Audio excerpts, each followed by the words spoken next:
வானின்றுலகம் வழங்கி வருதலால் தான் அமிழ்தம் என்றுணரற் பாற்று என்று வள்ளுவர் கூறியிருக்கிறார். இதற்கு என்ன அர்த்தம் அப்படின்னா, மழை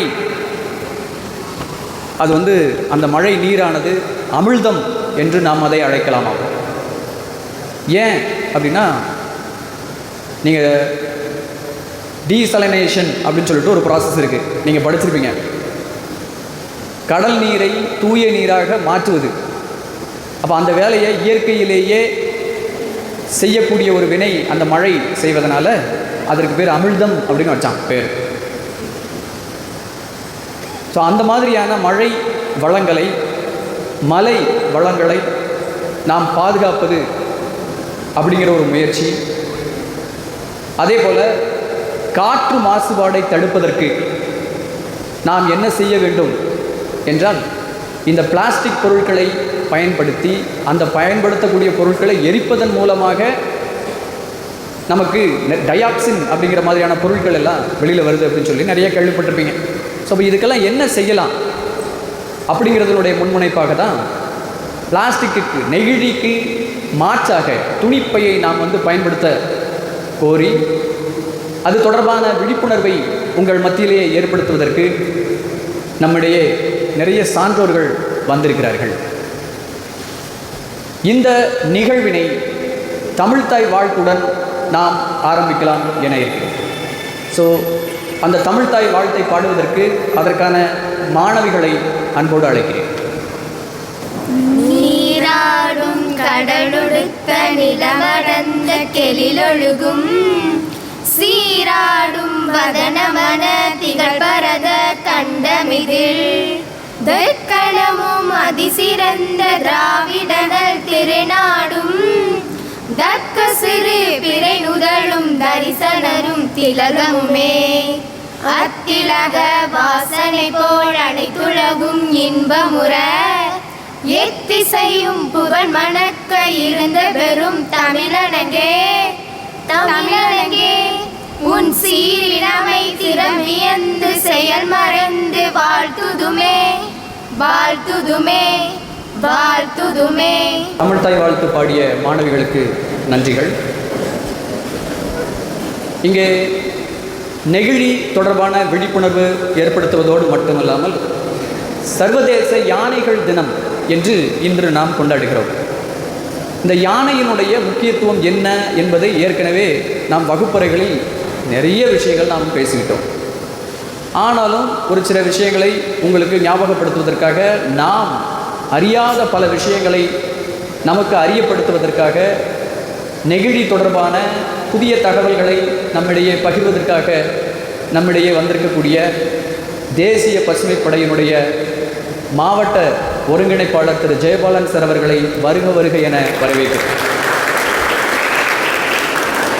அதே போல் எந்த ஒரு வேலையாக இருந்தாலும் அதை சரியானபடி கண்காணித்து சூப்பர்வைஸ் என்று சொல்லக்கூடிய அந்த பணியினை மிகச் செழுமையாக செய்து கொண்டிருக்கக்கூடிய மாவட்ட ஆட்சித் தலைவர், அவர்களுடைய நேரடி கட்டுப்பாட்டில் இயங்கிக் கொண்டிருக்கக்கூடிய கிரீன் ஃபெலோ என்கிற ஒரு புதிய பணியினை ஒவ்வொரு மாவட்டத்திலும்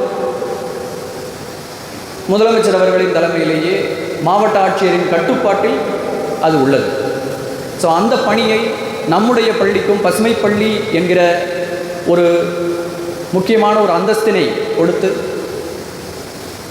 அதற்குரிய பண உதவிகள் அரசாங்கத்தின் மூலமாக சாங்ஷன் செய்யப்பட்டு அதை சரியானபடிக்கு நாம் செலவழித்துக் கொண்டிருக்கிறோம் என்பதை அவ்வப்போது சரி செய்து சரியானபடிக்கு வழிகாட்டி அதன் வழியில் நாம் நடக்கிறது அப்படிங்கிறத சரிபார்ப்பதற்காகவும், அதே போல் இவ்வாறாக நிறைய செயல்பாடுகளை செய்து கொண்டிருக்கக்கூடிய நம்மை ஊக்குவிப்பதற்காகவும் நம்மிடையே வந்திருக்கக்கூடிய கிரீன் ஃபெலோ ஃபெரோலின் மேம் அவர்களை வருக வருக என வரவேற்கிறேன்.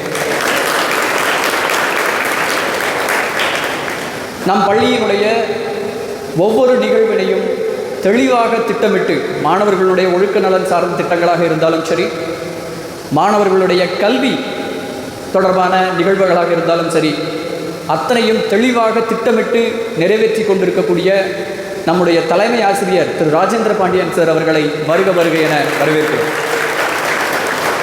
ஒழுக்கம் என்கிற ஒரு பண்பினை நாம் அனைவரும் சிறுவயதிலிருந்தே கொண்டு வர வேண்டும் என்கிற முன்முனைப்போடு நாட்டு நலப்பணி திட்டம் செயல்பட்டு கொண்டிருக்கிறது. அந்த நாட்டு நலப்பணி திட்டத்திற்கென்று நமக்கு நம்முடைய பள்ளிக்கென்று சில வரலாறுகள் உண்டு. அந்த வரலாற்றில் முக்கியமான பங்கினை வகித்த முன்னாள் நாட்டு நலப்பணி திட்ட அலுவலர் மற்றும் ஆங்கில ஆசிரியர் திரு சேகர் சார் அவர்களை வருக வருக என வரவேற்கிறேன். மாணவர்களுடைய ஒழுக்கத்தை அடிப்படையாக கொண்டு இருந்தால் அந்த மாணவர்களுடைய கல்வி சம்பந்தப்பட்ட அத்துணை விஷயங்களையும் தெளிவாக நாம் முடிக்க முடியும் என்று சுய கட்டுப்பாடோடு சில விஷயங்களை பயிற்சியின் மூலமாக கொண்டு வருவதற்கான முனைப்பை கொண்டு வருவதுதான் தேசிய மாணவர் படை. அந்த தேசிய மாணவர் படையினுடைய நம் பள்ளியின் தலைமை அதிகாரி திரு லோகநாதன் சார் அவர்களை வருக வருக என வரவேற்கிறேன். நாட்டு நலப்பணி திட்டம் என்பது ஆண்களுக்கு பெண்கள் சளைத்தவர்கள் அல்ல என்பதை உறுதிப்படுத்துவதற்காக நம்மிடையே இந்த நாட்டு நலப்பணி திட்டத்தை தன்னகத்தை கொண்டு சிறப்பாக செயல்பட்டு வந்து கொண்டிருக்கக்கூடிய டாக்டர் முனைவர் உஷா அவர்களை வருக வருக என வரவேற்கிறேன்.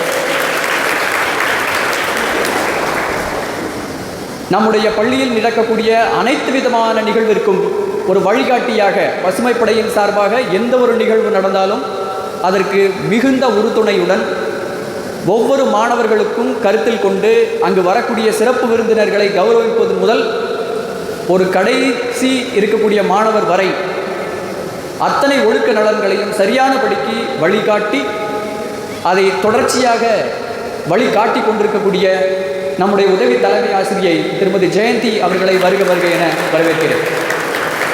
அதே போல் நம்மிடையே இருக்கக்கூடிய மாணவ மாணவியர்கள், அது +2 சார்ந்த 12ஆம் வகுப்பு படிக்கக்கூடிய மாணவ மாணவியர்களாக இருந்தாலும் சரி, 11வது வகுப்பு மாணவ மாணவியர்களாக இருந்தாலும் சரி, NCC, NGC மற்றும் NSS ஆகியவற்றில் சேர்றதே பெரிய விஷயம்.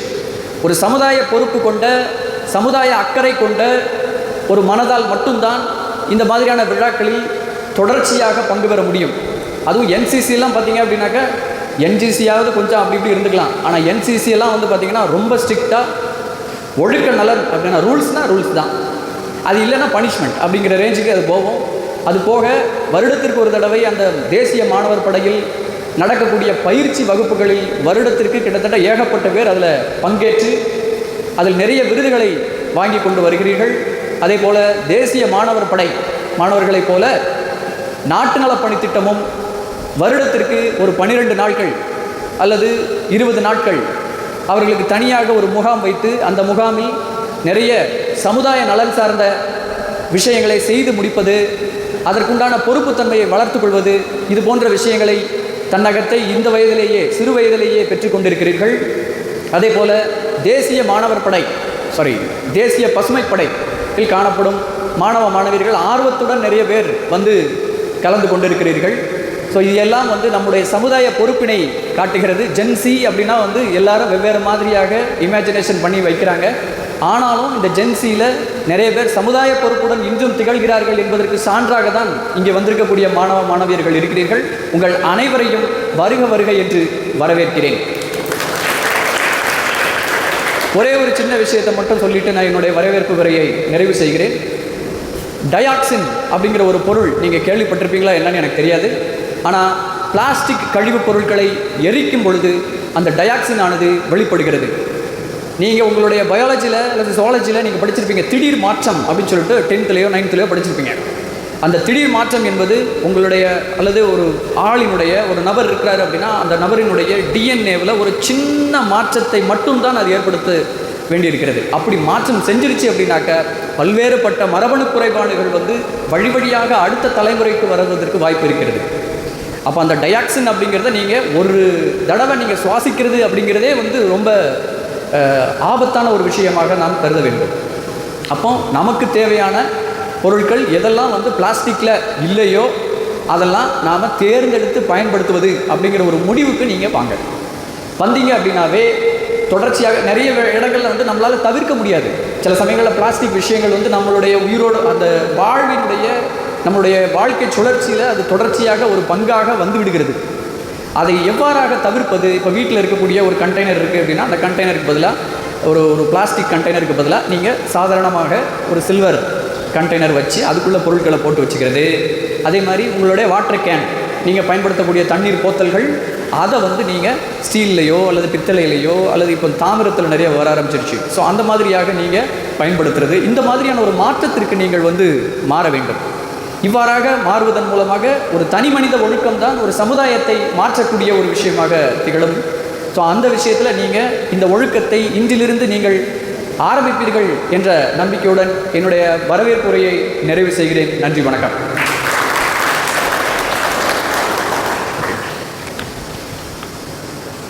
அடுத்தபடியாக இந்த நெகிழி விழிப்புணர்வு மற்றும் யானைகள் தினம், சர்வதேச யானைகள் தினம் பற்றி சிறு கருத்துக்களை எடுத்துரைக்க நம்மிடையே முன்னாள் நாட்டு நலப்பணித்திட்ட அலுவலர் ஆங்கில ஆசிரியர் திரு சேகர் சார் அவர்களை அன்புடன் அழைக்கிறேன்.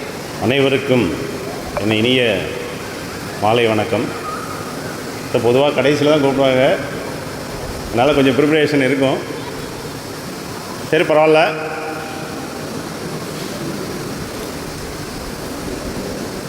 நெகிழி ஒழிக்கிறதுக்கு தான் இந்த மஞ்சள் பை கொடுக்குறாங்க. இப்போ நான் வந்து பக்கத்து வீட்டு பக்கத்தில் கடை இருக்குது, அதுக்கே போக மாட்டேன். ஏன் அப்படின்னா டெய்லி ராத்திரி போகும்போது இந்த பிளாஸ்டிக் பொருட்கள், நெகிழியா இந்த பொருட்களெல்லாம் போட்டு டீயை வைக்கிறாங்க. இப்போ ஏற்கனவே அந்த ஏரியாவில் 5 பேர் கேன்சர் வந்திருக்கு. சொன்னால் கேட்க மாட்டேங்காங்க. சரியா? ஸோ நமக்கு தெரிஞ்சிருந்தும் சில தப்பை பண்ணிக்கிட்டே இருக்கோம்.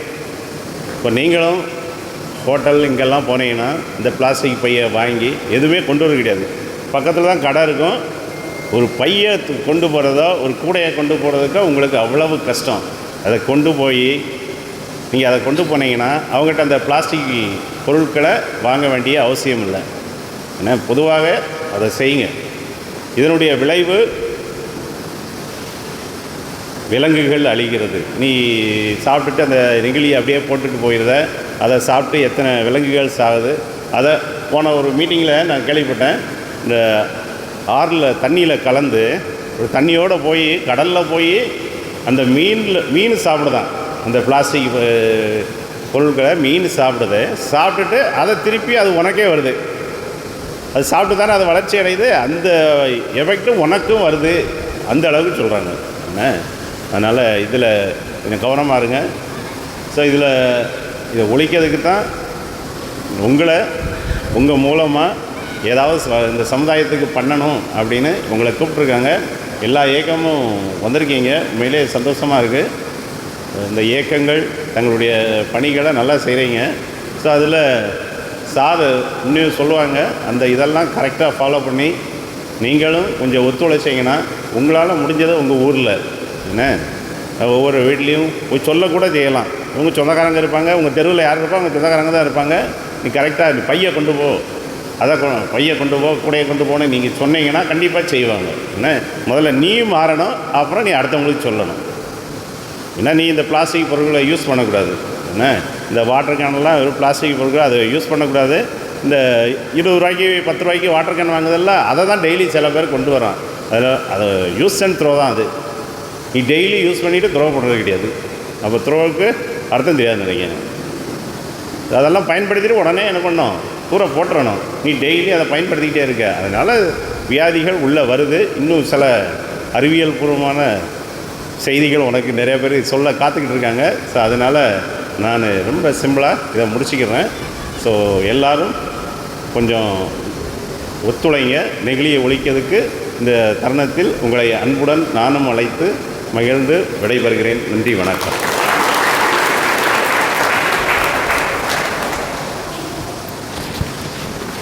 சார் சொன்ன கருத்துக்கள் நிறைய நீங்கள் ஏற்கனவே கேள்விப்பட்டிருப்பீங்க. ஆனாலும் இந்த சமயத்தில் ஞாபகப்படுத்தினதுக்கு மிக்க மிக்க நன்றியை நான் தெரிவித்துக் கொள்கிறேன். இப்போ எல்லோரும் பிளாஸ்டிக்குன்னு பேசுகிறாங்க. அதில் வந்து பார்த்திங்கன்னா மைக்ரோ பிளாஸ்டிக்ஸ்னு இப்போ புதுசாக ஒன்று கண்டுபிடிச்சிருக்காங்க.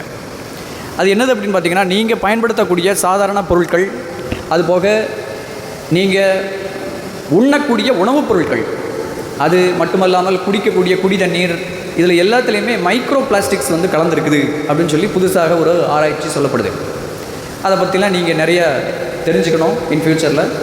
இன்கேஸ் நமக்கு கிளாஸில் வந்து அதை எக்ஸ்பிளைன் பண்ணுறதுக்கு நிறைய சந்தர்ப்பங்கள் கிடைக்கும். அதை நான் உங்களுக்கு எக்ஸ்பிளைன் பண்ணுறேன். மைக்ரோ பிளாஸ்டிக்ஸ், இப்போ அந்த விஷயமாக தான் நீங்கள் சாப்பிடக்கூடிய மீன் பொருட்களில் வந்து அந்த பிளாஸ்டிக்ஸினுடைய அளவு கலந்துருக்கிறது. கடலில் வந்து பார்த்திங்க அப்படின்னாக்கா எவ்வளோ பிளாஸ்டிக்ஸ், ஏகப்பட்ட பிளாஸ்டிக் நெகிழி குப்பைகளை கொண்டு போய் நம்ம போடுறோம். ஸோ அது எல்லாமே வந்து அங்கே இருக்கக்கூடிய உயிரினங்களில் உள்ளே போகுது. அது ஒரு சுழற்சியாக மேற்கொண்டு அது மனிதர்களுக்குள்ளே வருகிறது என்ற விஷயத்தை ரொம்ப தெளிவாக நம்மிடையே எடுத்துரைத்தார். அதே போல் உயிரியல் தொடர்பாக ஏகப்பட்ட கருத்துக்களை நம்மிடையே பகிர காத்திருக்கும் நம்முடைய தலைமை ஆசிரியர் திரு ராஜேந்திர பாண்டியன் சார் அவர்களை வாழ்த்துறை வழங்குமாறு அன்புடன் அழைக்கிறேன். அனைவருக்கும் இனிய மாலை வணக்கங்கள். நிறைய செய்திகள் ஆசிரியர்கள் கூறி சென்றிருக்கிறார்கள். யானைகள் தினம், பொதுவாக உங்களுடைய மனதில் யானைகளை பற்றி நினைக்கும் பொழுது யானைகள் தாவரங்களையும் நிறைய செடி கொடிகளையும் அழிக்கும் என்று தான் நம்மளுடைய எண்ணம் இருக்குது. பார்த்திங்கன்னா தென்னை மரத்தை பிடுங்கி சாப்பிடும், வாழை மரத்தை அழிக்கும், இந்த மாதிரி தான் நம்மளுடைய எண்ணங்கள் இருக்கும். ஆனால் யானைகள் காட்டை உருவாக்குகின்ற பணியை செய்கின்றன அப்படின்னு சொல்லும் பொழுது அது எந்த விதத்தில் அப்படின்னு உங்களுக்கு யாருக்காவது ஒரு ஐடியா இருக்கா? சொல்லுங்கள் பார்ப்போம். யானைகள் காடுகளை உருவாக்கும் பணியை செய்கிறது. எந்த அடிப்படையில்? சும்மா சொல்லுங்கள், ஒன்றும் இல்லை, தப்பாக இருந்தாலும் பரவாயில்ல. வழக்கமாக யானைகளை பற்றி நம்மளுடைய எண்ணம் என்னவாக இருக்குது? மரம் செடி கொடிகளை பிடுங்கி சாப்பிட்டு அவற்றை அழிக்கும். சில சமயம் பார்த்துருப்பீங்க, இத்தனை வாழை மரங்களை யானை நாசம் செய்து விட்டது, இத்தனை கரும்பு தோட்டங்களை யானை நாசம் செய்து விட்டது என்று. அதாவது இந்த மகரந்த சேர்க்கை, அது சாருடைய டிபார்ட்மெண்ட் இருந்தாலும் என்னுடைய டிபார்ட்மெண்ட்லேயும் அது உண்டு. அது பல வகைகளில் நடைபெறுகிறதுங்கிறது உங்களுக்கு தெரியும். நீர் வழி, காற்று வழி, விலங்கு வழி, கேள்விப்பட்டிருக்கீங்களா? பல்வேறு வழிகளில் இந்த மகரந்த சேர்க்கை நடைபெறுகிறது. யானைகள் காடுகளுக்கு ஊடாக நடந்து செல்லும் பொழுது பல்வேறு மரங்களில், குறிப்பாக உயரமான மரங்களில் இருக்கக்கூடிய அந்த மகரந்த துகள்கள் காற்று மூலமாக, இப்போ இந்த மரங்களெல்லாம் அசைக்கும். சாதாரணமாக ஒரு சின்ன விலங்கு காடுகளுக்குள்ளே ஓடி போகும்பொழுது அதிக அளவில் உயரமான மரங்கள் அசையாது, அப்படி தானே? சின்னதாக ஒரு முயலோ அல்லது ஒரு சின்ன நரியோ இது காடுகளுக்கு ஊடாக ஓடி செல்லும் பொழுது பெரிய அளவில் உயரமான மரங்கள் அசையாது. ஆனால் யானைகள் காடுகளுக்குள்ளாக நடந்து செல்லும் பொழுது அல்லது ஓடி செல்லும் பொழுது பெரிய மரங்களையும் அசைத்து செல்கிறது. அதனால் அந்த காற்று வழி, நீர் வழி, விலங்கு வழி மகரந்த சேர்க்கையை அது அதிகமாக ஊக்குவிக்கிறது. ரெண்டாவது, அது சாப்பிடக்கூடியது பெரும்பாலும் இல்லை, 100% தாவரங்களைத்தான் உண்ணுகிறது. அப்போ அதனுடைய கழிவு உயரமான மற்ற விலங்குகள் செல்ல முடியாத இடங்களிலும் அதனுடைய கழிவுகள் கொட்டப்படுகிறது. அதிலிருந்து புதிய தாவரங்கள் உருவாகின்றன. அதனால தான் யானைகள் நகரும் பொழுது ஒரு வனமே நகருகிறது என்று அதை குறிப்பிடுகிறார்கள். ஸோ இது யானையை பற்றி. யானை ஒரு காடுகளை பாதுகாப்பதிலும் காடுகளை உருவாக்குவதிலும் முக்கிய பங்கு வகிப்பதனால்தான் அந்த யானைகள் தினம் என்று ஒன்றை கொண்டாடுகிறோம். இன்றைய நிகழ்வினுடைய இன்னொரு பகுதி துணிப்பை வழங்குதல். இதனால் இந்த ஒரு விழிப்புணர்வு உங்கள்கிட்ட ஏற்படுத்துகிறாங்க அப்படின்னு சொன்னால், அதிகமாக இப்பொழுது நாம் நெகிழியை பயன்படுத்துகிறோம். அதாவது நமக்கு புரியக்கூடிய மொழியில் சொல்கிறதா இருந்தால் கேரி பேக். எந்த ஒரு பொருட்களை வெளியே வாங்கிறதுக்கு போனாலும் கண்டிப்பாக அந்த கடைகளில் அந்த கேரி பேக், 2 ரூபாய்க்கு ஒரு பொருள் வாங்கினா கூட அந்த கேரி பேக்கை நாம் எடுத்துகிட்டு வரோம். அதைத்தான் இப்போ சேகர் சார் சொன்னாங்க, கடல் வாழ் விலங்குகள் பாதிக்கப்படுகிறது, மைக்ரோ பிளாஸ்டிக் இதெல்லாம் சொன்னாங்க. பொதுவாக கிராமங்களில் தூய்மையை பற்றி சொல்லும் பொழுது, ஒருத்தருடைய மனதை அல்லது ஒருத்தருடைய பண்பை சொல்லும் பொழுது, கறந்த பாலை போல தூய்மையானவர் அப்படின்னு சொல்லுவாங்க. பசுவினுடைய உடலிலிருந்து, பசுவினுடைய மடுவிலிருந்து கறந்த பாலை போல தூய்மையானவர் அப்படின்னு சொன்னாங்க. ஆனால் இப்போ அந்த ஸ்டேட்மெண்ட்டை நம்மளால் சொல்ல முடியாது. ஏன்னா இப்போ பசுவினுடைய மடுவிலிருந்து கறந்த பாலில் கூட நிறைய பிளாஸ்டிக் பொருட்கள் இருக்குது. எப்படி இது அந்த பசுவினுடைய உடலுக்குள் செல்கிறது? கொஞ்சம் யோசித்து பாருங்கள். இப்போ ரீசெண்டாக இன்றைக்கி காரையாறில் சொரிமுத்தையனார் கோவில் திருவிழா நடக்கும். எல்லாருக்கும் தெரியுமா? காரையாறில் அங்கே பக்தர்களுக்கு முதல் தடை என்ன கொடுத்துருக்காங்கன்னா, பாலித்தீன் கவரு, பிளாஸ்டிக் பொருட்கள் எடுத்து செல்லக்கூடாது. ஏன்னா நாம் அங்கே போகும்போது இந்த பொருட்களை எல்லாம் அங்கங்கே வீசிட்டு போயிடுறோம். வன விலங்குகள் உணவோடு சேர்த்து அதையும் சாப்பிடும். இப்படி தான் இப்போ இருக்கக்கூடிய கால்நடைகளினுடைய உணவில் இந்த மாதிரியான பாலித்தீன் பைகளினுடைய பகுதி பொருட்களும் உணவோடு உள்ளே போகுது. அப்போ அந்த பசுவினுடைய உடல்லேருந்து கறக்கக்கூடிய பாலில் கூட இந்த பாலித்தீன் பொருட்கள் இருக்குது. அதை ஏற்கனவே சார் சொன்னாங்க, கார்சினோஜன் அப்படின்னு சொல்லுவோம். கார்சினோஜன் அப்படின்னு சொன்னால் தமிழில் புற்றுநோயை உண்டாக்கக்கூடிய காரணி. இன்னும் சில பேருக்கு புற்றுநோய் பற்றி சரியான புரிதல் இல்லை. சார் சில விஷயங்கள் சொன்னதுனால ஆஸ் அ பயாலஜி டீச்சராக சில விஷயங்களை எல்லா குரூப் மாணவர்களும் இருக்கிறதுனால நான் ஷேர் பண்ணுறேன். யூஸ்வலாக நம்மளுடைய உடலில் செல் டிவிஷன் அப்படிங்கிற ஒரு ப்ராசஸ் நடக்குது, செல் பிரிதல். இது எதுக்காக அப்படின்னா, நம்ம உடலில் இருக்கக்கூடிய எல்லா செல்களுக்கும் ஒரு குறிப்பிட்ட வாழ்நாள் தான் உண்டு. எலும்பு செல்லோ, தசை செல்லோ, நரம்பு செல்லோ, இரத்த செல்லோ, இனச்செல்லோ எல்லாத்துக்குமே ஒரு குறிப்பிட்ட காலம்தான் லைஃப் ஸ்பேன், அதாவது வாழ்நாள் உண்டு. அதன் பிறகு அவை இறந்துவிடும். அதற்கு பதிலாக புதிய செல்கள் உருவாக்கப்படும். இது நம்மளுடைய உடலில் நடக்கக்கூடிய ப்ராசஸ். இந்த செல் பிரிதல் இறந்து போகக்கூடிய செல்களினுடைய எண்ணிக்கைக்கும் புதிதாக உருவாகக்கூடிய செல்களினுடைய எண்ணிக்கைக்கும் பேலன்ஸ்டாக போகணும். சில சமயங்களில் இப்போ நான் சொன்னேன்ல, புற்றுநோய் காரணிகள், புற்றுநோயை தூண்டக்கூடிய காரணிகள் எஸ்பெஷலி எங்கே இருக்குது அப்படின்னா இந்த பாலித்தீன் பொருட்களில் இருக்குது. அவைகளினுடைய தூண்டுதல்னால் நம்மளுடைய உடலில் சில பகுதிகளில் செல் பிரிதல் கட்டுப்பாடு இன்றி நடைபெறுகிறது. நார்மலாக நடக்க வேண்டிய செல் பிரிதல் எப்படி ஆயிடுது? கட்டுப்பாடு இன்றி அளவுக்கு அதிகமான செல்கள் உற்பத்தி ஆகிறது. அவ்வளவு செல்கள் நம்ம உடம்புக்கு தேவையில்லை. இப்போ உதாரணமாக ஒரு ரைஸ் மில் இருக்குதுன்னு வச்சுக்கோங்க. அங்கே ஒரு நாளைக்கு 1 டன் அரிசி அரைக்கிறாங்க. ஸோ அதில் ஒரு 90% அல்லது 95% அரிசி காலி ஆகிக்கிட்டே இருக்குது அப்படின்னா ஒன்றும் பிரச்சனை இல்லை. 1 டன் அரிசி அரைக்கிறாங்க, ஒரு 10 கிலோ அல்லது 20 கிலோ அரிசி தான் சேல்ஸ் ஆகுது அப்படின்னா, தொடர்ந்து அந்த ரைஸ் மில் இயங்கும்போது என்ன ஆயிரும் அப்படின்னா, அந்த அரைச்ச அரிசி மலை மாதிரி குவிய ஆரம்பிச்சு. அப்படி தானே? உற்பத்தி அதிகமாகிட்டு இருக்குது, பயன்பாடு ரொம்ப குறைவு. அப்போ அந்த இடத்துல அக்குமுலேஷன் ஆயிடும். இதே ப்ராசஸ் தான் நம்மளுடைய உடலில் செல் பிரிதல் தேவையான அளவுக்கு நடந்தால் அது இறந்து போன செல்களை சரி பண்ணிக்கிட்டே இருக்கும். அளவுக்கு அதிகமாக செல் பிரிதல் நடந்து நிறைய புதிய செல்கள் உருவாகும் பொழுது அது அந்த இடத்துல அப்படியே சேர்ந்து கட்டியாக மாற ஆரம்பிச்சிடும். இதைத்தான் கேன்சர் கட்டி அப்படின்னு சொல்கிறாங்க. நீங்கள் நிறையா செய்தித்தாள்களை படிச்சிருப்பீங்க, உங்கள் ரிலேஷனில் கூட கேள்விப்பட்டிருப்பீங்க. பெண்ணினுடைய வயிற்றிலிருந்து 3 கிலோ எடையுள்ள புற்றுநோய் கட்டி அறுவை சிகிச்சை மூலம் அகற்றம். இப்போ 3 கிலோன்னு இல்லை, 1 கிலோ இல்லை, 2 கிலோ இல்லை. இது எப்படி உருவாச்சு அப்படின்னா, கட்டுப்பாடற்ற செல் பிரிதல் மூலம் அளவுக்கு அதிகமான செல்கள் உருவாகி அந்த ப்ராசஸ் நான் ஸ்டாப்பாக போய் அது கட்டியாக மாறுகிறது. சரி, இதுக்கும் பிளாஸ்டிக்குக்கும் என்ன சார் சம்பந்தம் அப்படின்னா, இயல்பாக நடக்க வேண்டிய செல் பிரிதலை வித்தியாசமாக நடக்க வச்சு நான் ஸ்டாப்பாக செல் பிரிதல் செயல்பாடை தூண்டக்கூடியதுக்கு பேர் தான் புற்றுநோய் காரணி.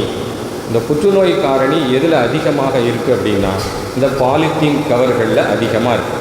அதை நேரடியாக பயன்படுத்தினாலும் சரி அல்லது அதை எரிச்சாலும் சரி. நேரடியாக பயன்படுத்தினா சாலிட் ஸ்டேட், எரிச்சிங்கன்னா அது ஏர், காற்று மூலமாக. அதை தான் சார் அதில் இருக்கக்கூடிய பாய்சனஸ் சப்ஸ்டன்ஸை சொன்னாங்க.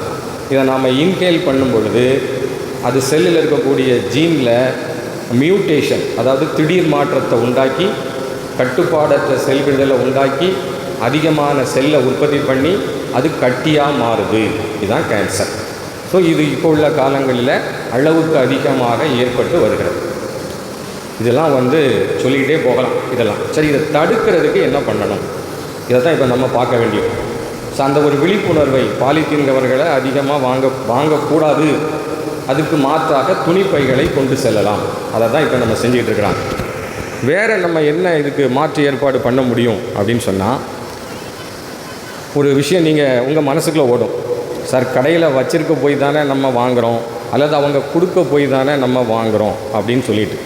அதாவது இந்த உலகத்தில் எப்போதுமே நல்ல விஷயங்களும் இருக்கும், கெட்ட விஷயங்களும் இருக்கும். உலகம்னா அப்படி தான்.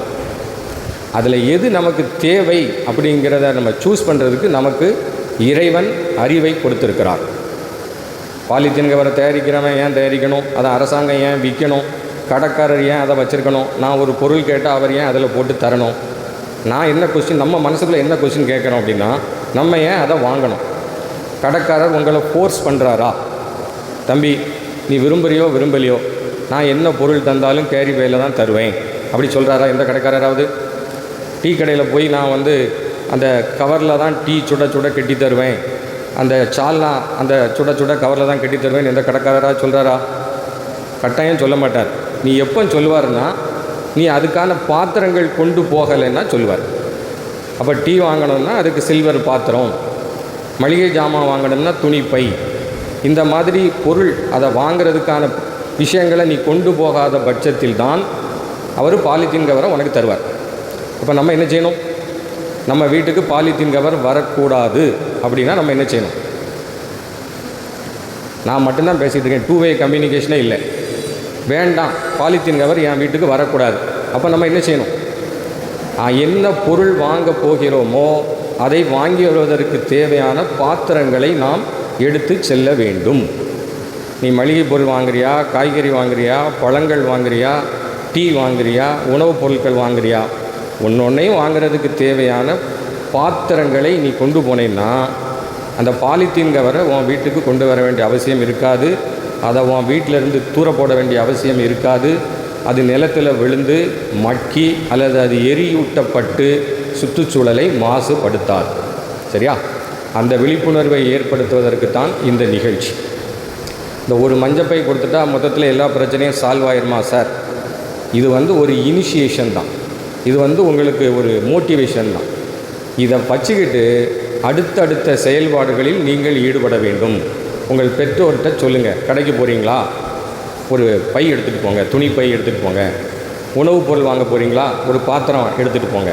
அப்படிங்கிறத நீங்கள் உங்கள் குடும்பத்துக்கும் உங்கள் சமுதாயத்துக்கும் இன்சிஸ்ட் பண்ணுறது மூலம் இந்த பாலித்தீன் பையினுடைய உபயோகத்தை நம்ம வீட்டில், நம்ம ஊரில், நம்ம மாவட்டத்தில், நம்ம மாநிலத்தில், நம்ம நாட்டில் இப்படி படிப்படியாகத்தான் இதை நாம் கொண்டு வர முடியும். அப்படிப்பட்ட ஒரு விழிப்புணர்வை ஏற்படுத்தும் விதமாகத்தான் இந்த நிகழ்ச்சி அமைந்திருக்கிறது. இதை ஒரு ஆரம்பமாக எடுத்துக்கொண்டு தொடர்ந்து உங்களுடைய வாழ்க்கையில் நீங்கள் சுற்றுச்சூழலை பாதுகாக்கக்கூடிய விதமாக உங்களுடைய வாழ்க்கை முறையை அமைத்து கொள்ள வேண்டும் என்று இந்த நேரத்தில் அனைவரையும் வாழ்த்தி நிகழ்ச்சி ஏற்பாட்டாளர்களுக்கும் என்னுடைய வணக்கத்தை தெரிவித்துக்கொண்டு விடைபெறுகிறேன். நன்றி. உயிரியல் சார்ந்த கருத்துக்களை மிக அருமையாக நம்முடைய பறைசாற்றிவிட்டு அமர்ந்திருக்கக்கூடிய தலைமை ஆசிரியர் அவர்களுக்கு நன்றி. செல் பிரிதல் அந்த விஷயங்கள் எல்லாருக்குமே நல்லா தெரிஞ்ச விஷயந்தான். அதை பற்றி நிறைய விஷயங்கள் சாரே சொல்லிட்டாங்க.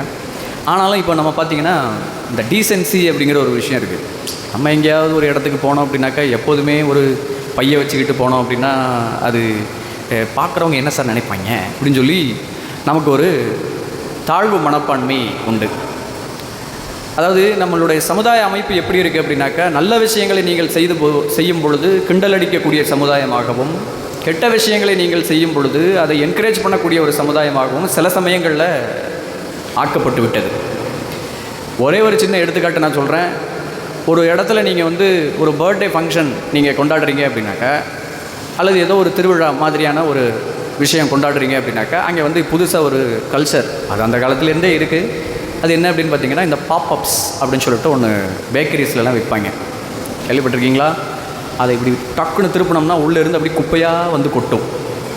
உடனே வந்து பார்த்திங்கன்னா, அப்பா வைப்புடா, ஹூஸ் பம்புடா இப்படிமாங்க.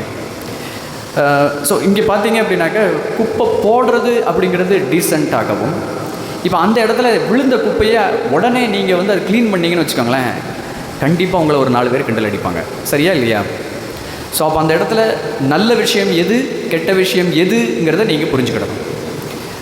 குப்பையை வந்து போடுறது தான் வந்து கேலிக்குரிய விஷயமாக நாம் பார்க்க வேண்டும்.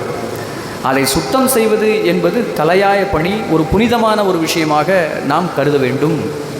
இந்த விஷயத்தில் ஒரு மாறுபாடு நம்ம ஜென்சி தலைமுறைக்கு தேவைப்படுது. இது மட்டும் இல்லை, இன்னும் நிறைய விஷயங்கள் இருக்குது. ஸோ அப்போ நீங்கள் வந்து ஒரு இடத்துல ஒரு ஹோட்டலுக்கு போகும் பொழுது சார் சொன்ன மாதிரி யாரும் உங்களை கம்பல் பண்ணல, கேரி பேக்கை கண்டிப்பாக நீ கொண்டு போ அப்படின்ட்டு. நீங்கள் ஒரு தடவை மட்டும் நீங்கள் ஏதாவது ஒரு கடையில் இட்லி வாங்க போகிறீங்க அப்படின்னாக்கா, சட்னிக்கு தனி ஒரு பாத்திரம், சாம்பாருக்கு ஒரு பாத்திரம், இட்லிக்கு ஒரு சின்ன பாத்திரம் கொண்டு போங்களேன். உங்களை மனதார வாழ்த்துவான் அந்த கடைக்காரன். அந்த அனுபவம் உங்களுக்கு இருக்கா? இல்லை அப்படின்னா அந்த அனுபவத்தை நீங்கள் பட ஆரம்பிக்கணும் இன்னிலேருந்து. சரிங்களா? ஸோ எந்த கடைக்கு நீங்கள் போனீங்க அப்படின்னாலும், ஹோட்டலுக்கு அப்படின்னா நீங்கள் அதுக்குண்டான பாத்திரம் கொண்டு போகணும். அதே மாதிரி நீங்கள் வெளியில் எங்கேயாவது போகிறீங்க அப்படின்னா ஒரு சின்ன பை கையில் வச்சுக்கணும். திடீர்னு ஏதாவது ஒன்று பார்த்த உடனே நீ வாங்கணும்னு தோணும் இல்லையா? அந்த சமயத்தில் அந்த பையில் அதை போட்டு கேரி பேக்கில் அவன் போட்டு தந்தான்னா, வேண்டாம் எனக்கு கேரி பேக் வேண்டாம், இந்த பையில் போடுங்க அப்படின்னு சொல்லி அந்த பையில் போட்டு வாங்கிக்கணும். சரிங்களா? இந்த விஷயத்திலிருந்து உங்களுடைய ஒழுக்க நலனை ஸ்டார்ட் பண்ணுங்கள். பண்ணிட்டீங்க அப்படின்னா உங்கள் வீட்டுக்குள்ளே நீங்கள் பிளாஸ்டிக்கை கட்டுப்படுத்திடலாம். இப்படி கொஞ்சம் கொஞ்சமாக இங்கே இருக்கக்கூடிய ஒவ்வொருத்தரும் மனசில் நினைக்கும் போது ஒரு கட்டத்தில் பிளாஸ்டிக்கை வந்து கடையில் யாருமே வேண்டாம் வேண்டாம் வேண்டாம் அப்படின்னு சொன்னான்னா, யாருக்கு கொடுக்குறதுக்கு அந்த பிளாஸ்டிக் அவன் வச்சுருப்பான்? அவன் வாங்கி வேஸ்ட் ஆகிடும்ல. அப்படி இருக்கிற சிச்சுவேஷனை நீங்கள் தான் உருவாக்கணும். அது வந்து தனி மனிதன்லேருந்து தான் ஸ்டார்ட் ஆகணும், ஆரம்பமாக வேண்டும். சரிங்களா? ஸோ அருமையாக உரையாற்றி விட்டு நம்மளை இந்த மாதிரிலாம் வந்து திங்க் பண்ணுறதுக்கு தூண்டக்கூடிய ஒரு பேச்சாக அந்த பேச்சு இருந்திருக்கு பாருங்கள். அப்போ அந்த அளவுக்கு ரொம்ப ஆராய்ந்து இந்த விஷயத்தை பற்றி ரொம்ப தெளிவாக உரைத்த தலைமை ஆசிரியர் அவர்களுக்கு மிகுந்த நன்றியை நான் தெரிவித்துக் கொள்கிறேன். அடுத்தபடியாக நம்முடைய NCC என்னுடைய நம் பள்ளியின் தலைமை அதிகாரி திரு லோகநாதன் சார் அவர்களை வாழ்த்துரை வழங்க அழைக்கிறேன். அனைவருக்கும் மாலை வணக்கம். நம்ம எல்லாருமே இங்கே ஒரு ரீசனுக்காக உட்காந்துருக்கோம். என்ன பர்பஸ் அப்படின்னா, மஞ்சப்பை வழங்கும் விழா. இதுக்காக இந்த மஞ்சப்பையை கொடுக்கணும். யார்ட்டையும் மஞ்சப்பை இல்லையா? பை யார்ட்டையும் இல்லையா? ஏன் அதுக்குன்னு ஒரு விழா எடுத்து கொண்டாடுறோம்? என்ன காரணம்? நம்ம அந்த பயன்பாட்டை விட்டுட்டோம். அதனால தான் இப்படி ஒரு விழா எடுத்து செய்ய வேண்டிய காரணத்தில் இருக்கிறோம்.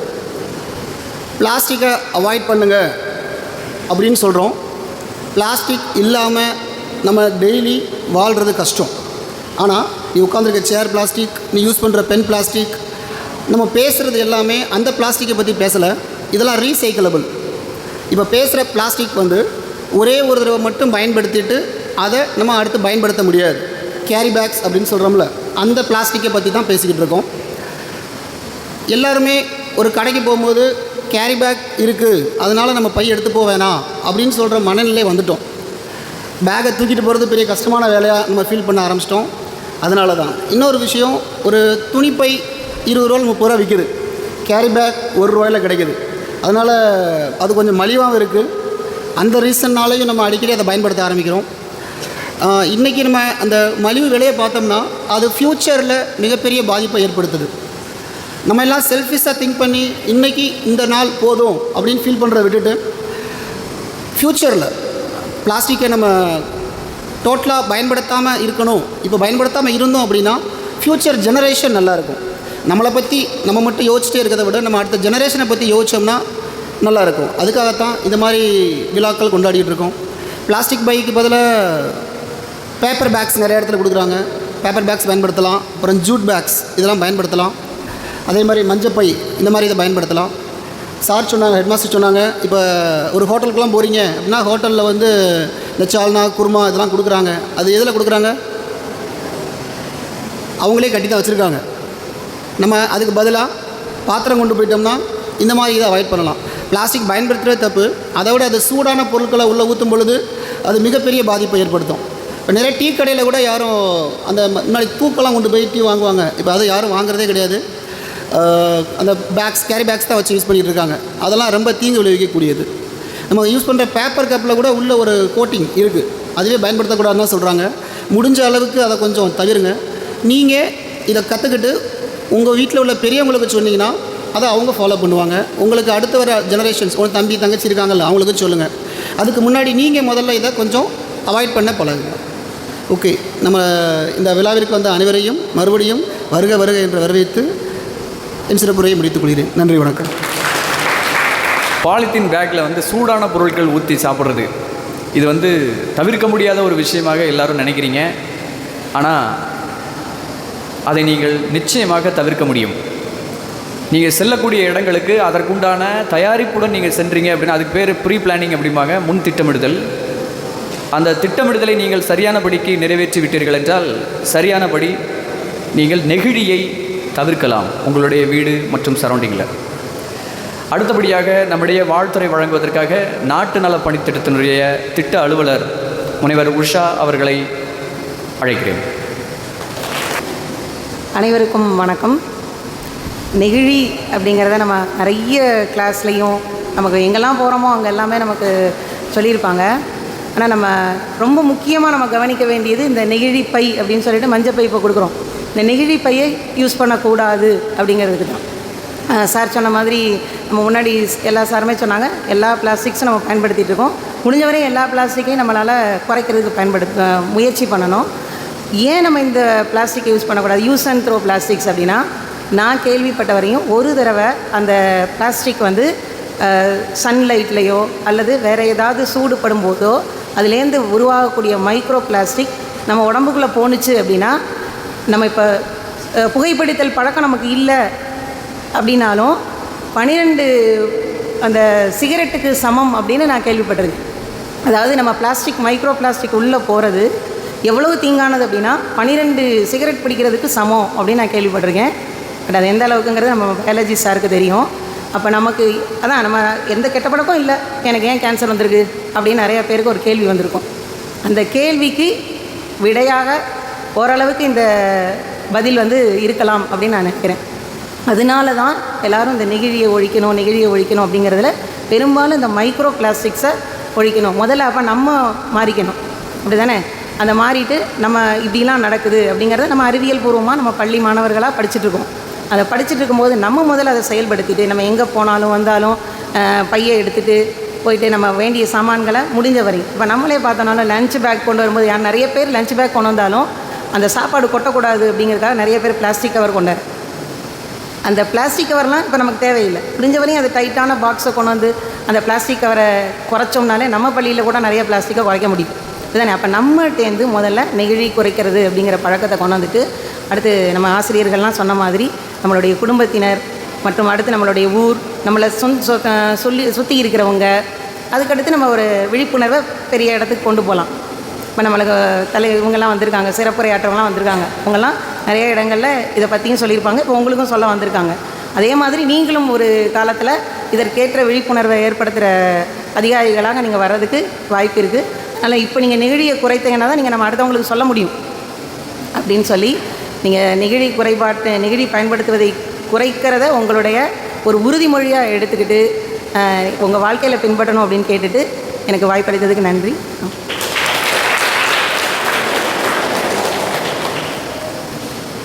ஆழ்ந்த கருத்துக்களை தெளிவாக எடுத்துரைத்த உஷா அவர்களுக்கு நன்றி. அடுத்தபடியாக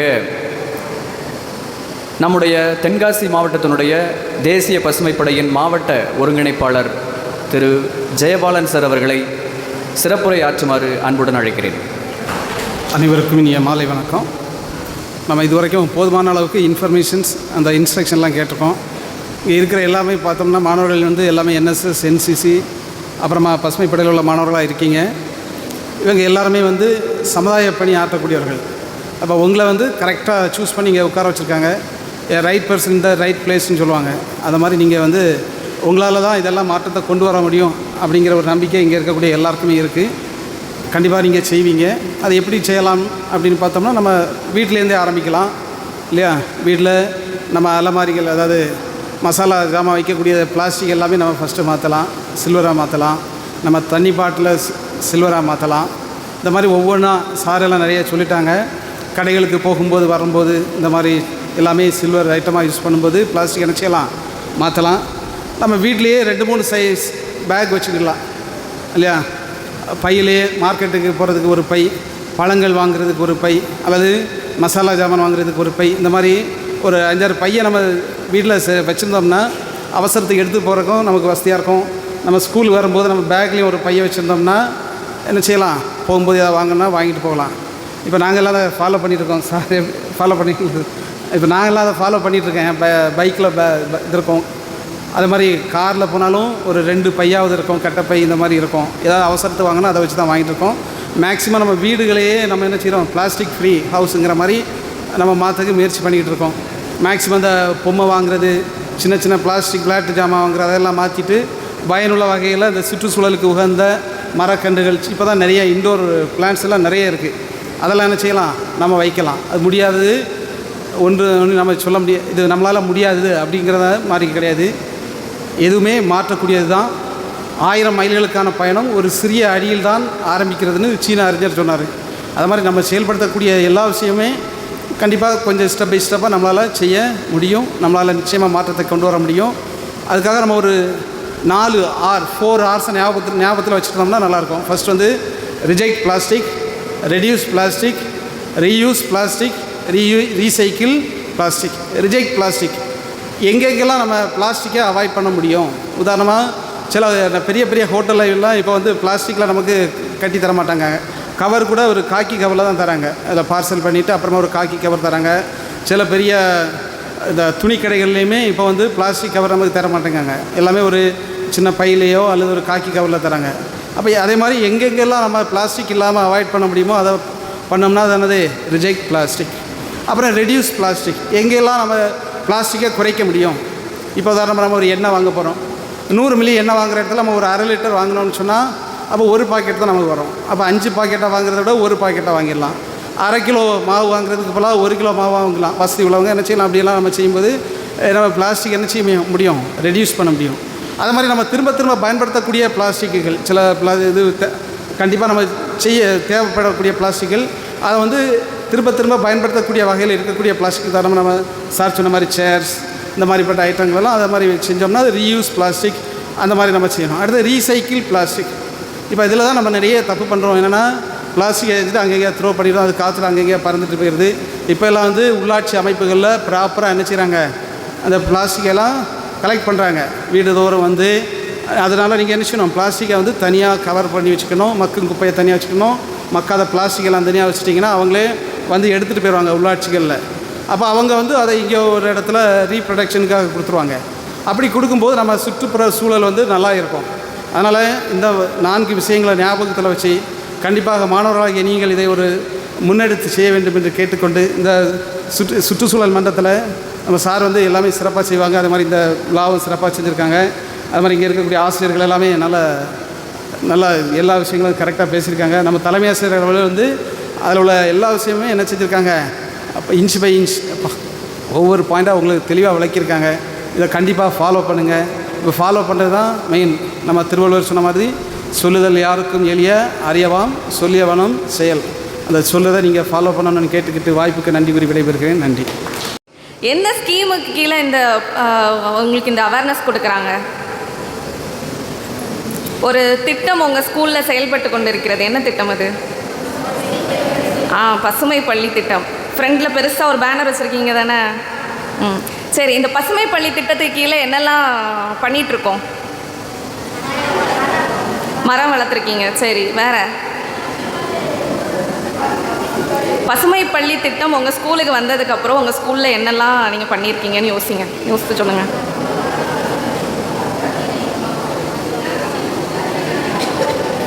பதில் தெரிஞ்சவங்க எழும்பி கூட சொல்லலாம். எனக்கு நீங்கள் எல்லாரும் சேர்ந்து பேசுனீங்கன்னா கேட்காது.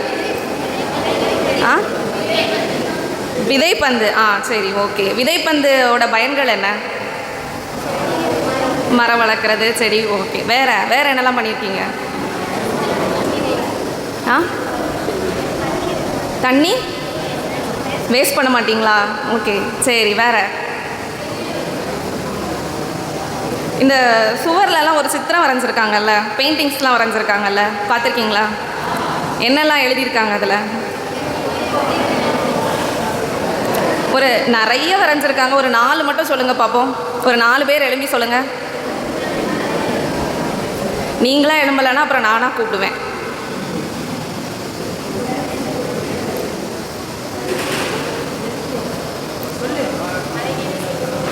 எழும்புங்க, எழும்பி சொல்லுங்கள். மழை நீரை சேமிப்போம். வேற நெக்ஸ்ட் பசங்க சைடில் 2 பேர் எழும்பலாமே. மரத்தை வளர்ப்போம், எதிர்காலம் காப்போம். ஓகே, நெக்ஸ்ட்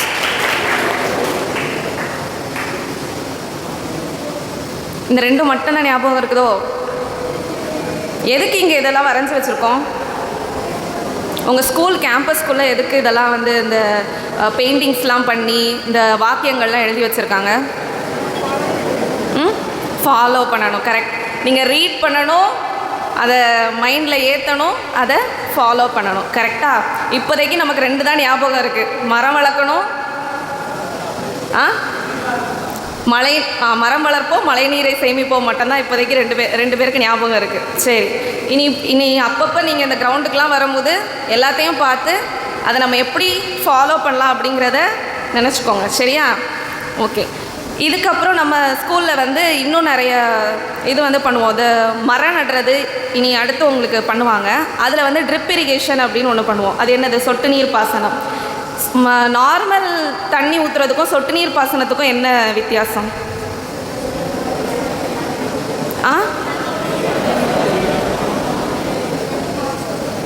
சொட்டு நீர் பாசனத்தினால என்ன பெனிஃபிட்? தண்ணி வேஸ்ட் ஆகாது. சரியா? இப்போ நார்மலாக இப்போது நீங்கள் ஒரு பைப் போட்டு இது பண்ணணுன்னா ஃபுல்லாக தண்ணி, நிறைய தண்ணி நம்ம யூஸ் பண்ணுற மாதிரி இருக்கும். அதே இது சொட்டு நீர் பாசனம் அப்படிங்கிறப்போ சொட்டு சொட்டாக அந்த மரத்துக்கு எந்த தேவையோ அதை மட்டும் நம்ம வந்து கொடுப்போம். சரியா? அதே மாதிரி வேறு என்ன? இந்த சோலார் பேனல் இன்ஸ்டால் ஆல்ரெடி உங்கள் ஸ்கூலில் இருக்குதுன்னு நினைக்கிறேன். அதோட பெனிஃபிட் என்ன? எதுக்காக சோலார் பேனல் வச்சுருக்கோம்? கரண்ட்டு சேவ் பண்ணுறோம். ஏன் கரண்ட்டு சேவ் பண்ணணும்? கரண்ட்டு தான் நமக்கு ஒரு டிரான்ஸ்ஃபார்மர் வைக்கணும், 4 ஒயர் எடுக்கணும், கிடச்சிரும். ஏன் கரண்ட்டை சேவ் பண்ணணும்?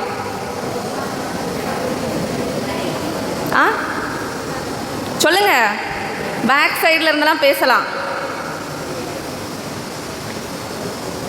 கரண்ட் எப்படி உற்பத்தி பண்ணுறாங்க?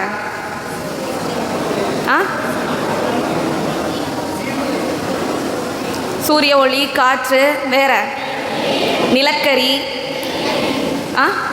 நீர். ஓகே. மெயினாக இப்போ நமக்கு என்ன இது அப்படின்னா நிலக்கரியிலேருந்து அதிக அளவில் நம்ம யூஸ் பண்ணுவோம். சரியா? இப்போது இது நிலக்கரி அப்படிங்கிறது நான் ரினியூவபிள் அதெல்லாம் படிச்சிருக்கீங்களா? ரினியூவபிள் ரிசோர்ஸஸ், நான் ரினியூவபிள் ரிசோர்ஸஸ். இதில் இந்த சூரிய ஒளி, காற்று, இந்த விண்ட் மில் மூலமாக ஜென்ரேட் பண்ணுறது இது எல்லாமே வந்து ரினியூவபிள், அதாவது திரும்ப நமக்கு கிடைக்கும். ஆனால் இந்த நிலக்கரி அப்படிங்கிறது நிலத்தில் இருக்கிறது. நம்ம நிறைய எடுத்துக்கிட்டே இருந்தோம் அப்படின்னா நம்மளோட பயன்பாடு கூடும்போது அது ஒரு கட்டத்தில் நமக்கு கிடைக்காம போயிடும். அதை ப்ரிவெண்ட் பண்ணுறதுக்காக தான் அந்த நிலக்கரியிலேருந்து எடுக்கிற கரண்ட்டை வந்து நம்ம கம்மி பண்ணிவிட்டு இந்த சூரிய ஒளி, காற்று, நீர் இதிலேருந்து நமக்கு எப்படி வந்து ஆற்றலை பயன்படுத்தலாம், கரண்ட் எப்படி ஜென்ரேட் பண்ணலாம் அப்படின்னு நம்ம பண்ணுறோம். அதை தான் இந்த பசுமை பள்ளி திட்டத்தில் நம்ம ஸ்கூலில் வந்து நம்ம பண்ணுறோம். சரியா? ஓகே.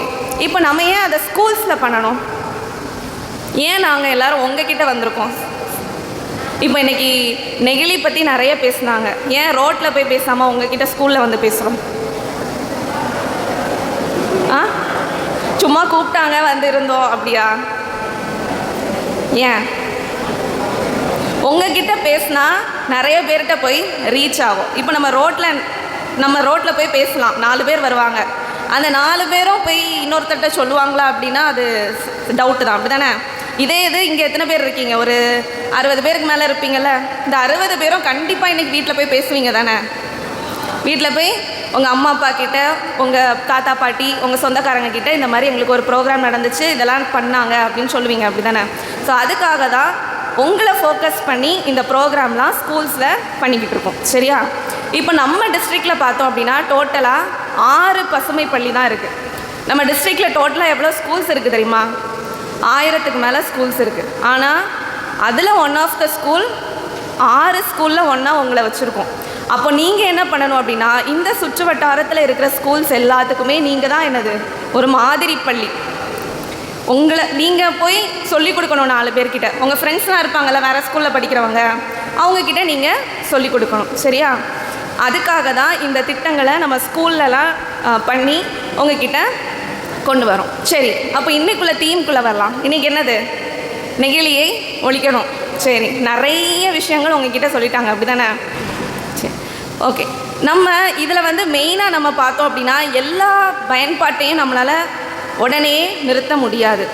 இப்போது சார் சொன்ன மாதிரி இந்த பிளாஸ்டிக்கு, இது சேர் பிளாஸ்டிக் தான். நம்ம யூஸ் பண்ணுற நிறைய பொருட்கள் வந்து பிளாஸ்டிக் யூஸ் பண்ணிட்டு தான் இருக்கோம். ஆனால் அதெல்லாம் என்ன பண்ணலாம்? இதை நம்ம வந்து உடச்சி தூக்கி தூர போட போகிறது கிடையாது. இப்போ கரெக்டாக நம்ம எவ்வளோ நம்மளால் யூஸ் பண்ண முடியுமோ அதை யூஸ் பண்ணி அது உடஞ்சதுக்கப்புறம் என்ன பண்ண போகிறோம்? மறுசுழற்சிக்கு கொடுத்து அதை நம்ம பயன்படுத்த போகிறோம். ஆனால் நம்ம யூஸ் பண்ணுற கேரி பேக், இந்த காசே இல்லாமல் கிடைக்குதுல்ல, ஃப்ரீயாக கிடைக்குது கேரி பேக், இதெல்லாம் நம்ம காசு கொடுத்து தானே வாங்கியிருக்கோம். எப்போவுமே வந்து இந்த காசே இல்லாமல் கிடைக்கிறதுக்கு அது ஒரு பயனற்றது தான், அந்த மாதிரி வச்சுக்கலாம். கடைக்கு போனால் இலவசமாக கிடைக்கும் பிளாஸ்டிக் பேக். ஆனால் துணிப்பை வாங்கணுன்னா எவ்வளோ ரூபா கொடுக்கணும்? 5 ரூபாயாவது மினிமம் கொடுக்கணும். 5 ரூபா 10 ரூபா கொடுக்கணும். பிளாஸ்டிக் பை சும்மா கிடைக்கும். இதை வாங்குகிறோம். முடிஞ்ச அளவுக்கு நம்ம இதை வாங்குறத தடுக்கிறது நல்லது. சார் சொன்ன மாதிரி நீங்கள் உங்களால் என்ன பண்ண முடியும்? இப்போ நீங்கள் போகிற கடைக்கு தான் போகிறீங்கன்னு தெரியுது அப்படின்னா உங்களால் பை எடுத்துகிட்டு போகலாம். இன்றைக்கி துணிப்பை தருவாங்க, எல்லாருக்கும் தருவாங்க. வீட்டில் யாரெல்லாம் கடைக்கு போகிற பழக்கம் உண்டு? எல்லாரும் போகிறீங்களா? சரி, அப்போ நீங்கள் இனிமேல் கடைக்கு போகும்போது இந்த பையை தான் எடுத்துகிட்டு போகணும். யாராவது கேட்பாங்க 4 பேர், என்னது இது டிஃப்ரெண்ட்டாக இருக்கே அப்படின்னு. எங்கள் ஸ்கூலில் கொடுத்தாங்க, இனிமேல் நாங்கள் இதை தான் யூஸ் பண்ணுவோம் அப்படின்னு சொல்லிடணும். சரியா? யாரெல்லாம் கடைக்கு போக பழக்கம் இல்லையோ, உங்கள் வீட்டில் யார் போகிறாங்களோ அவங்கக்கிட்ட கொடுத்துருங்க. உங்கள் அப்பா போவாங்கன்னா உங்கள் அப்பா கிட்ட, உங்கள் அம்மானா உங்கள் அம்மா கிட்ட கொடுத்துட்டு, அம்மா இனிமேல் நீ இதை தான் யூஸ் பண்ணணும் அப்படின்னு சொல்லிடுங்க. சரியா? அப்போது உங்களால் பண்ண முடிஞ்சதை நீங்கள் பண்ணுறீங்க. இதை பார்த்துட்டு 4 பேர் ஓ இந்த மாதிரிலாம் பண்ணணும் போல் அப்படிங்கிறத தெரிஞ்சுக்கிட்டு அதை என்ன பண்ணுவாங்க? ஃபாலோ பண்ணுவாங்க. சரியா? ஓகே. இப்போது இந்த பை வந்து ஏதோ ஒரு விதத்தில் உங்கள் வீட்டுக்கு வந்துடுச்சு. இப்போ நீங்கள் மசாலா பாக்கெட்லாம் வாங்குறீங்க, அதெல்லாம் பிளாஸ்டிக்கில் தான் கொடுக்குறாங்க, அதை ஒன்றும் செய்ய முடியாது. அதை நீங்கள் என்ன பண்ணுவீங்க? வீட்டில் டப்பாவில் தட்டுவீங்க. ஓகே, மசாலாவை டப்பாவில் தட்டிட்டு கவரை என்ன பண்ணுவீங்க? தூக்கி தூர இப்படியே அப்படியே எரிஞ்சிடணும். அப்படி தானே? எங்கே போய் விழுதோ அங்கே போய் விழுந்துடணும். அதுக்கப்புறம் அது என்ன ஆகும்? பார்த்துருக்கீங்களா? நீங்கள் தூக்கி போட்ட மசாலா பாக்கெட்லாம் ரோட்டில் மண்ணிலலாம் கிடக்கிறத பார்த்துருக்கீங்களா? இதே இது நீங்கள் இலை ஏதாவது போட்டு அது ரொம்ப வருஷம் கிடந்து பார்த்துருக்கீங்களா? இல்லை. அப்போது இந்த கவர் வந்து உங்கள் வீட்டுக்கு வந்துடுச்சு அப்படின்னா நீங்கள் அதை என்ன செய்யணும் அப்படின்னா, நீங்கள் குப்பையெல்லாம் கொடுக்குற பழக்கம் உண்டா? உங்கள் வீட்டுக்கு குப்பை கலெக்ட் பண்ணுறதுக்கெலாம் வருவாங்களா? வருவாங்க. அப்போது நீங்கள் குப்பை கொடுக்கும்போதே அதை வந்து பிளாஸ்டிக் வேஸ்ட்டெல்லாம் தனியாக நீங்கள் அவங்கக்கிட்ட கொடுத்துடணும். சரியா? நீங்கள் வீட்டில் வேறு எந்த சாப்பாடு வேஸ்ட்டு இதெல்லாம் தனியாக கொடுக்கணும். இந்த பிளாஸ்டிக் வேஸ்ட்டெல்லாம் நீங்கள் தனியாக கொடுக்கணும். அவங்க என்ன பண்ணுவாங்க அப்படின்னா அதை அவங்க மறுசுழற்சிக்கு அனுப்புவாங்க. வேறு ப்ராசஸ் பண்ணி அவங்க வந்து அதை இது பண்ணிடுவாங்க. சரியா? நீங்கள் இந்த வீட்டில் எரிக்கிறது, தூக்கி தூர போடுறது, இந்த வேலையெல்லாம் அவாய்ட் பண்ணிடுங்க. ஓகே, பண்ணிடலாமா இன்னையிலேருந்து? சரி, ஓகே. வேறு நம்ம எங்கெல்லாம் இந்த பிளாஸ்டிக்லாம் யூஸ் பண்ணுறோம்? சரி, இன்றைக்கி யானைகள் தினம் அப்படின்னு சொன்னாங்க, அப்படி தானே? யானைகளோட சிறப்பு பற்றிலாம் சொல்லிட்டாங்க. ஓகே, நீங்கள் குற்றாலத்துலலாம் குளிக்க போயிருக்கீங்களா? குளிக்க போயிருக்கீங்க. அது வந்து யாருக்கு இடம்? நம்ம இடமா வனவிலங்குகளோட இடமா? வனவிலங்குகளிடம். அப்போ நீங்கள் போக மாட்டீங்க இனி. ஏன்? அவங்கக்கிட்ட அப்பப்போ கடன் வாங்கி நம்ம போயிட்டு வரோம், அப்படி தானே? அப்போ அந்த இடத்த பத்திரமா திருப்பி கொடுக்கணுமா வேண்டாமா? கொடுக்கணும். அங்கே போய் இந்த ஷாம்பு போட்டு குளிக்கிற பழக்கம்லாம் உண்டா? ஆமாம், எல்லாருக்கும் உண்டு, அப்படி தானே? இன்றைக்கி காலையில் கூட குற்றாலத்தில் நானும் சாரும் ஒரு ப்ரோக்ராமுக்கு போயிருந்தோம். அங்கே ஃபுல்லாக ஷாம்பு கவரு, சோப்பு கவரு, இது எல்லாமே கிடக்குது. தப்பு தானே? அது நம்ம போட்ட கவராக கூட இருக்கலாம், ஏதோ ஒரு காலத்தில் நம்ம போட்ட கவராக கூட இருக்கலாம். கரெக்டாக? சரி, அப்போது நம்ம என்ன பண்ணுறோம்? அது வந்து வனவிலங்குகளோட இடம், நம்ம பார்க்குறதுக்காக போகிறோம். அந்த தண்ணியில் குளித்தோமா அதுக்கு எந்த பாதிப்பும் இல்லாமல் நம்ம வந்துடணும். சரியா? இப்போ நீங்கள் ஷாம்பு யூஸ் பண்ணுறீங்க, அந்த ஷாம்பூவில் இருக்கிற கெமிக்கல்ஸ்னால் அதில் அந்த நீங்கள் குளிச்சுட்டு அந்த தண்ணி எங்கே போவோம்? எங்கே போவோம்? அங்கேயே நிற்காது, அப்படி தானே? அடுத்து ஏரி ஓடை எங்கெல்லாம் போக முடியுமோ எல்லா இடமும் போய் கடைசியாக எங்கே போய் சேரும்? கடலில் போய் சேரும். இப்போது இதில் நீங்கள் போடுற பிளாஸ்டிக்காக இருக்கட்டும், நீங்கள் யூஸ் பண்ணுற கெமிக்கல்ஸ், இது எல்லாமே அந்த தண்ணியில் இருந்து அந்த தண்ணியில் இருக்கிற எல்லா விலங்குகள் உயிரினங்கள் எல்லாவற்றையும் பாதிக்கும். இப்போது அதில் இருக்கிற உதாரணத்துக்கு மீன் பாதிக்கப்படுது அப்படின்னு வைங்களேன். மீன் பாதிக்கப்படுகிறதுனால நமக்கு என்ன பாதிப்பு? நம்ம மீன் சாப்பிட்றோம், மீனுக்கு என்னென்ன பாதிப்பு வருதோ அதெல்லாம் நமக்கும் வரும், சரியா? இல்லை மீன் அழிஞ்சே போயிடுச்சு அப்படின்னா நம்மளால் ஃப்யூச்சரில் மீனே சாப்பிட முடியாது. இது நம்ம இன்னொரு விஷயத்தில் பார்த்தோம் அப்படின்னா மீனுக்கு எந்த பாதிப்பும் இல்லை. அதில் இருக்கிற சின்ன சின்ன உயிரினங்களுக்கு ஏதாவது பாதிப்பு வருது அப்படின்னா அதை சாப்பிட்ற மீன் பாதிப்பு வந்து அந்த உயிரினங்கள்லாம் இறந்து போயிடுது. அப்போ மீனுக்கு திரும்ப உணவு கிடைக்குமா கிடைக்காதா? கிடைக்காது. மீனுக்கு உணவு இல்லைன்னா மீன் செத்து போயிடும் அடுத்து.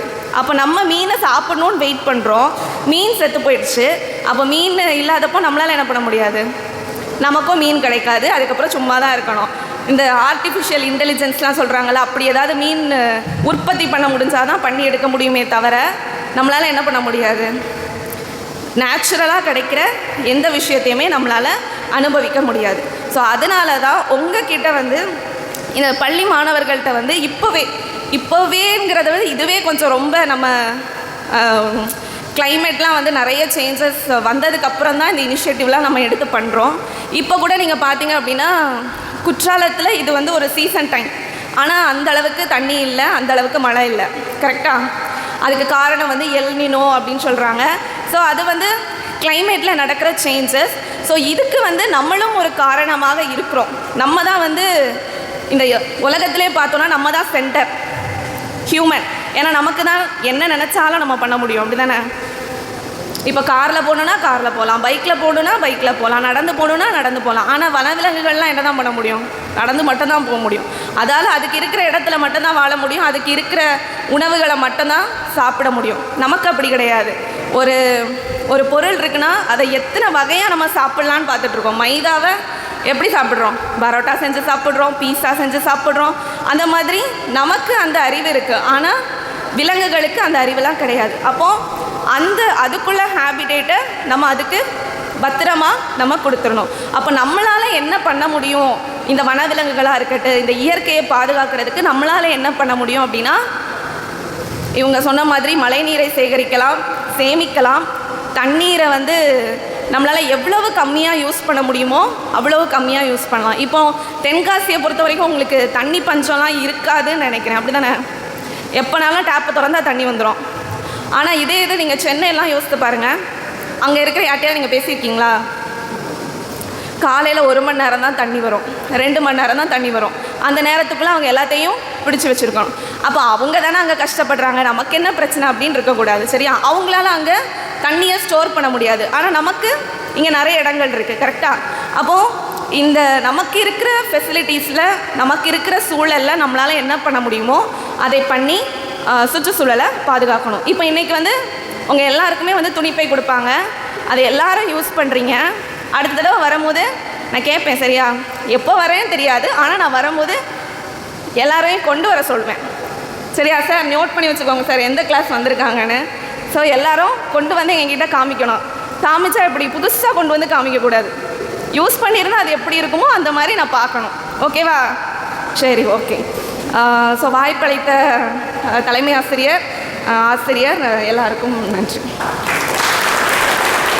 மிகச்சிறப்பாக உரையாற்றி அமர்ந்திருக்கிறார்கள். உங்களுடைய நெஞ்சுக்கு நெருக்கமாக அவர்கள் நிறைய விஷயங்களை உங்களிடையே பகிர்ந்தார்கள் இல்லையா? ஸோ நீங்கள் என்ன செய்யணும் அப்படிங்கிற ஒரு விஷயத்தை ரொம்ப தெளிவாக இங்கே குறிப்பிட்டு அமர்ந்த ஃபெரோலின் மேம் அவர்களுக்கு மனமார்ந்த நன்றியை தெரிவித்துக் கொள்கிறேன். அடுத்தபடியாக நன்றி உரையாற்றுவதற்காக நம்முடைய உதவி தலைமை ஆசிரியை திருமதி ஜெயந்தி அவர்களை அன்புடன் அழைக்கிறேன். அனைவருக்கும் மாலை வணக்கம். இன்று நெகிழிக்கு குட் பை போட்டுறணும், மஞ்சப்பையை கையில் தூக்கிடணும். சென்ற வருடம் நாட்டு நலப்பணி திட்டத்தில் நம்முடைய தலைமை ஆசிரியர் தான் ஒருங்கிணைப்பாளராக இருந்தாங்க. அதில் ஒரு நாள் திட்டத்தில் இந்த மஞ்சப்பை கொடுத்துருக்குந்தாங்க, அந்த கிராமத்துக்கு முழுவதும் கொடுத்தாங்க. அந்த வாய்ப்பு எங்கள் ஆசிரியர்களுக்கும் கிடைத்தது. அதில் தான் நாங்கள் இப்போல்லாம் விடைத்தாளை மஞ்சப்பையில் தான் கொண்டு போகிறோம். எல்லார் டேபிள்லேயும் மஞ்சப்பை இருக்கும். அதாவது ஒரு பொருளை கொடுத்தால் அந்த பொருளை பயன்படுத்த வேண்டும், அதற்காகத்தான் இந்த நிகழ்ச்சி உங்களுக்காக நடந்து கொண்டிருக்கின்றது. நம்மளுடைய பள்ளி வந்து பசுமை பள்ளின்னு ஏன் தேர்ந்தெடுத்திருக்காங்க அப்படின்னு சொன்னால், நம்முடைய மாணவர்கள்லாம் எப்போதுமே பசுமையாக தான் இருப்பாங்க. நாங்கள் கூட சோர்ந்து போயிடுவோம், நீங்கள் சோர்ந்து போக மாட்டீங்க.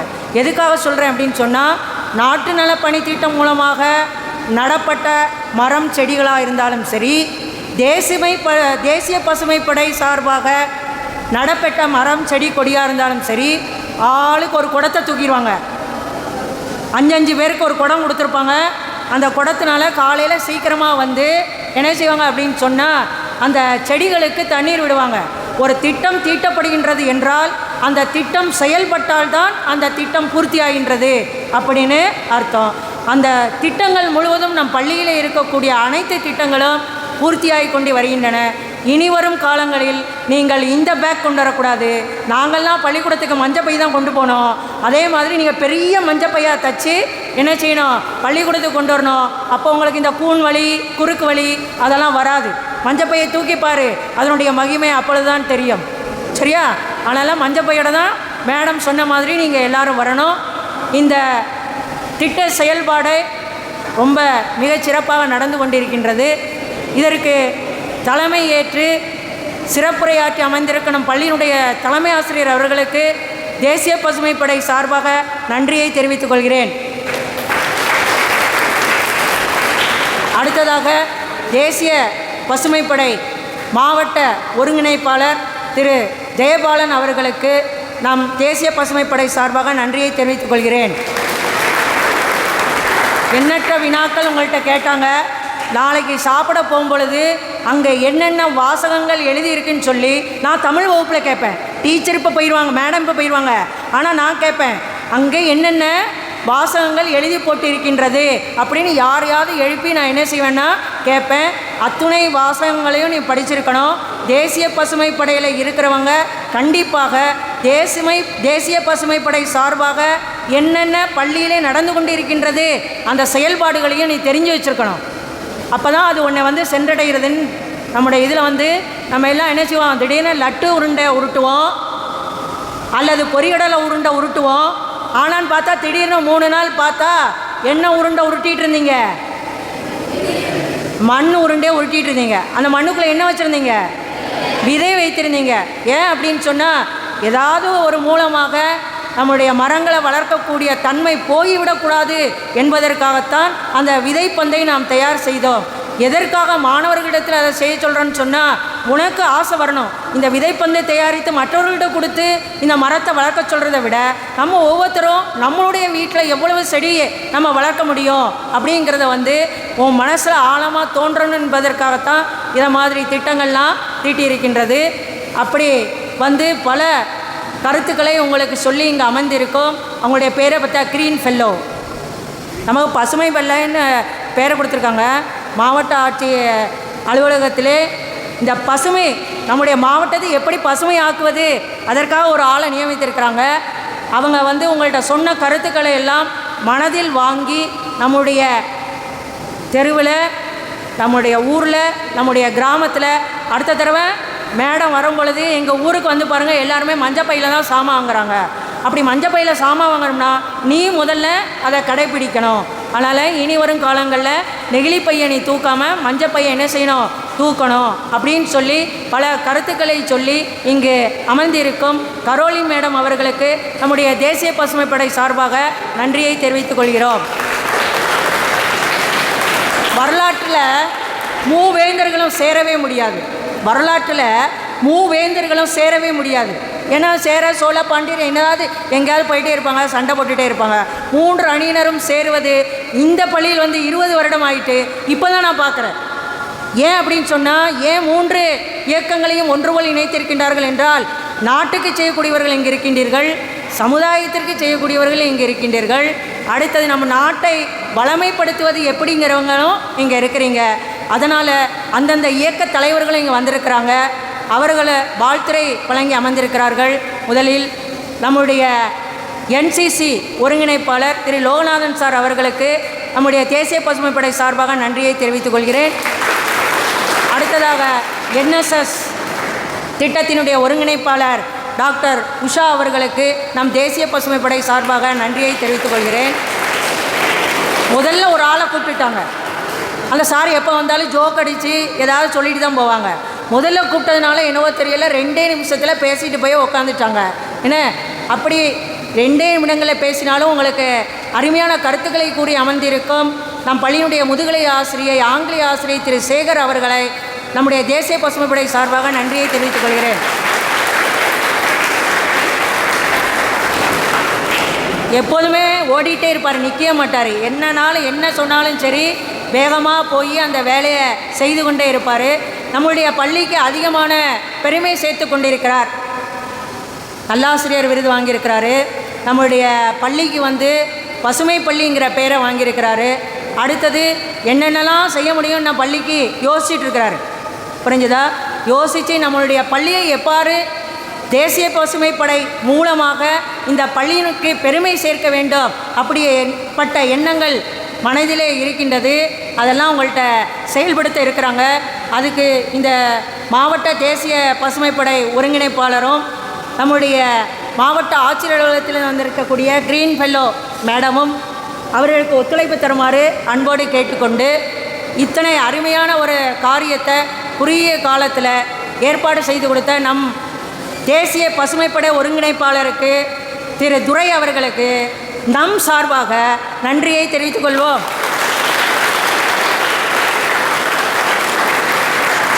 அடுத்ததாக இங்கு இதுவரை நல்ல மகிழ்ச்சியோடு மூவேந்தர்கள் சொல்லியிருக்கிறேன். உனக்கு அரசர் பதவி கொடுத்துருக்கிறேன், உங்களுக்கு அரசி பதவி கொடுத்துருக்கிறேன். வீரமாக செயல்படணும், அதே இடத்துல விவேகமாகவும் செயல்படணும், நெகிழியை ஒழிச்சிடணும், மஞ்சப்பையை கொண்டு வரணும். அப்படிப்பட்ட அருமையான மாணவ செல்வங்களுக்கு தேசிய பசுமைப்படை சார்பாக நன்றியை தெரிவித்துக்கொண்டு மீண்டும் இந்த வீடியோகிராஃபர் இங்கே இருக்கிறார் நம்முடைய கவின் ஆதித்யா அவர்களுக்கு நம்முடைய தேசிய பசுமைப்படை சார்பாக, ஏன்னா நம்மளாம் நல்லா விழுந்திருக்கோமான அப்புறமா தான் தெரியும், அதனால் அவருக்கும் நம்முடைய சார்பாக நன்றியை தெரிவித்துக் கொள்கிறேன். மீண்டும் ஒரு முறை அனைவருக்கும் நன்றி கூறி விடைபெறுகிறேன். நன்றி, வணக்கம்.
தமிழ் மகளே வா, தரணி எங்கும் தலைமைகள் காத்திடவா.